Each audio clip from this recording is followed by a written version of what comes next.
అమ్మా అన్నం తిని 2 రోజులు అయింది, ఒక 2 రూపాయలు ఉంటే ఇవ్వండి అమ్మా, ఆకలి వేస్తుంది.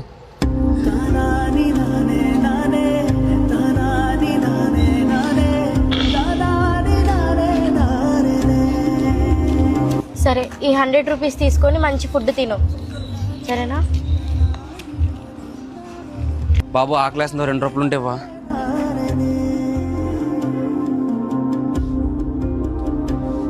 ఏ బాబు ఆగు, ఇప్పుడే 100 రూపాయలు ఇచ్చాడు కదా, మళ్ళీ అడుక్కుంటున్నా. ఇంటికి వెళ్ళిపోవచ్చు కదా తినేసి. ఆకలి తీర్పింది కదా, నా అడుగు కూడా మానేస్తామా అమ్మ?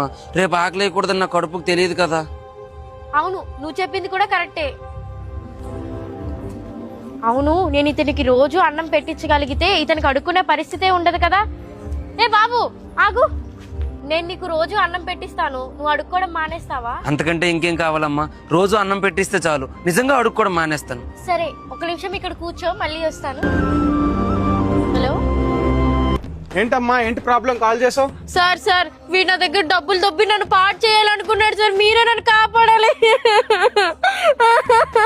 దిక్కున్నాను కూడా రేపిస్ట్లు అయిపోతున్నారు. రారా నువ్వు, నీ కొత్త పాలు పడతా జైల్లో. ఒక్క నిమిషం, జైల్లో 3 పూట్ల అన్నం పెడతారు, తినేసి పడుకో. వందనాలమ్మా, అమ్మ వందనాలమ్మా.